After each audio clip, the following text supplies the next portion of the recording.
C'est la soirée la plus difficile de toute ma vie. De toute ma vie, je n'ai jamais vécu ça. J'ai eu Louis, mais à côté, c'est rien. Louis, c'est un bébé à côté. Ça, c'est un monstre qui nous est arrivé sur la tête. J'ai tout perdu. Ma maison, mon business, tout. On n'a plus rien. Plus rien. Et là, je repars à zéro, je nettoie, je fais comme je peux, quoi. Parce que là, si je suis à l'intérieur.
Flying into St. Martin, it's easy to see why this tiny French Caribbean island has long been considered a piece of paradise.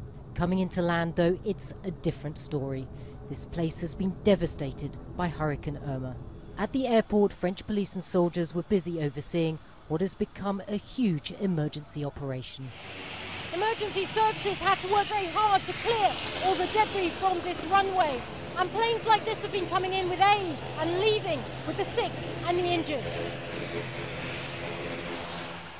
Hundreds of people are being flown out, elderly residents and tourists who didn't get the holiday that they were expecting. And there were chaotic scenes as some people tried to board planes which were full. No, the hospital want us to go because I just made baby this morning. So they want us to leave. French authorities say they're also dealing with looters. We are making arrests. There are armed men acting aggressively and terrorizing citizens with knives. There are groups with machetes robbing people in their homes. People are terrorized. The situation is already intense. Our priority is to disarm and arrest them. Celle de limiter la circulation. There will be a curfew tonight. I don't know what hour, but we will put a curfew in place tonight and enforce it. For those here, the ordeal is not over yet. Another Hurricane Jose is on the way. Natasha Butler, Al Jazeera, St. Martin.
the latest to be swallowed by Irma.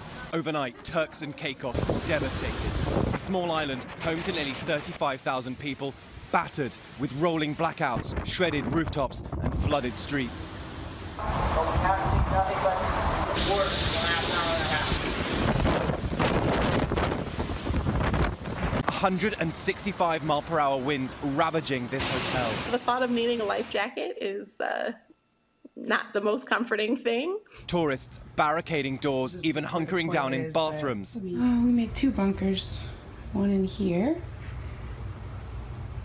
One in here. It's only getting worse. Using anything to keep out of danger. Colorado native Kelsey Priests broke down in tears after speaking to her family back home as Irma loomed over the island. And then all of a sudden you're calling to say goodbye in case you don't have a chance to. This morning, islands across the Caribbean dealing with the aftermath of the now 600-mile-wide storm. Look at the level of devastation in St. Martin. Homes leveled. These shipping containers tossed, boats slamming together like toys. In Barbuda, which has been completely decimated by Irma, volunteers evacuating stranded islanders by private yacht. We're here in the Bahamas. We're expecting landfall sometime tonight. We can feel the wind picking up here.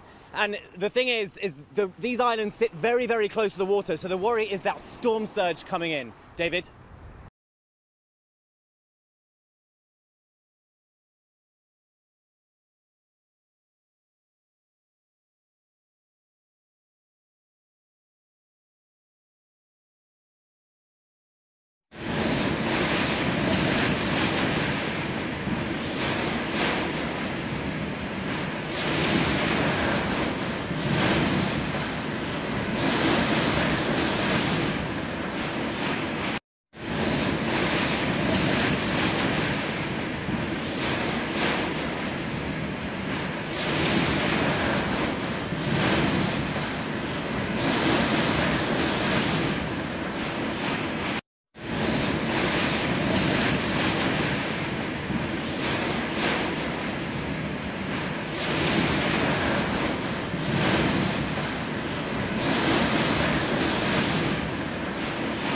At this hour, the storm is now striking the Bahamas, and ABC's James Longman is right there in Nassau tonight. Irma's fury, wind and rain pounding the Bahamas tonight as it carves a deadly path towards the US mainland. The wind is really starting to pick up now, and the eye of Irma is about 200 miles in that direction. But people here have seen what's happened to their neighboring islands, and they're bracing themselves. Let's break here. This up by the school. This up by Dinago Early School here. And this here by the school. Everything here, Marshall. Okay. And a lot of roof damages, some water and everything.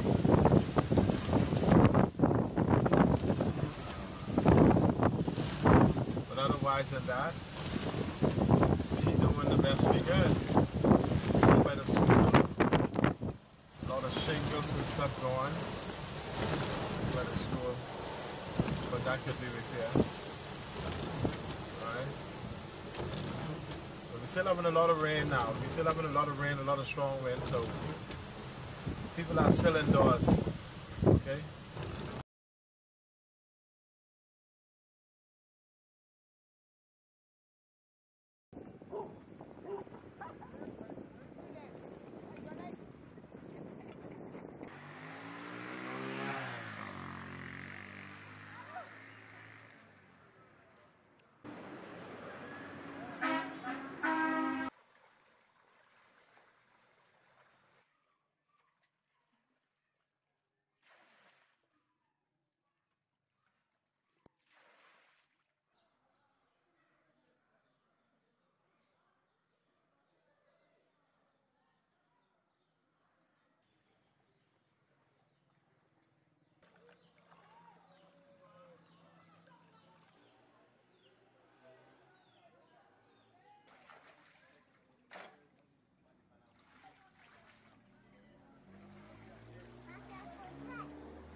Hurricane Irma had strengthened back to a deadly Category 5 storm by the time it made landfall in Cuba overnight.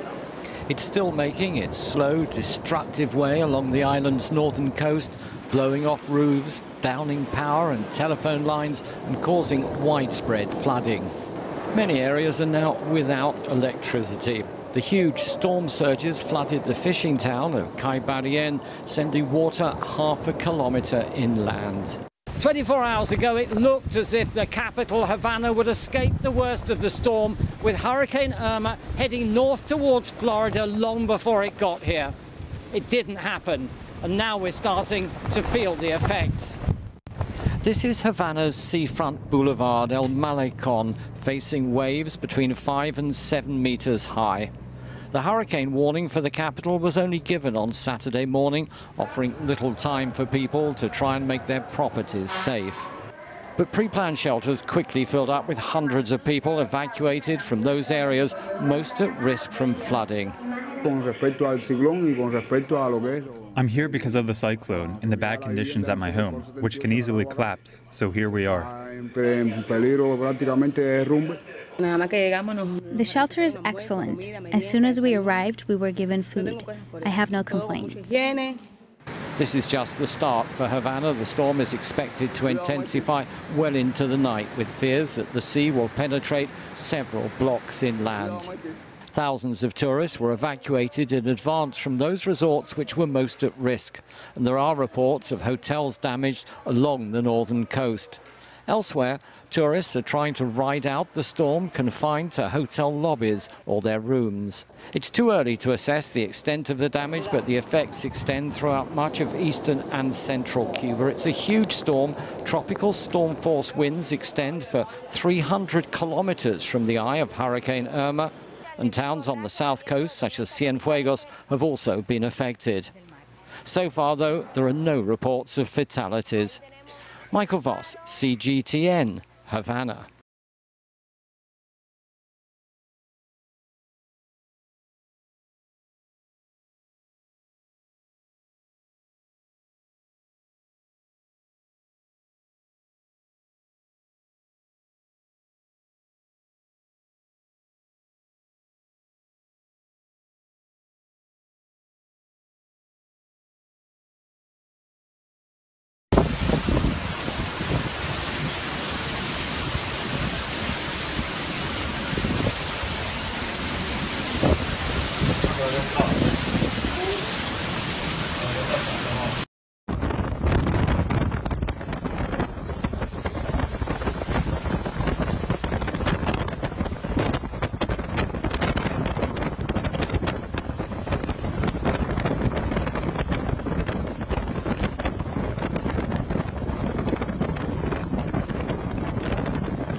Of more than 82 miles per hour. It is less than 40 miles southeast of Key West. That's where we find the center. But that eye wall, that dangerous part, George, is coming straight between Key West and Marathon. And it's going to keep moving north-northwest as we go through the day. So the Keys are what we are imminently worried about. The storm surge, and then within that orange and red band, that's where the heftiest winds will be, 130 mile per hour max sustained winds, gusting to even higher than that.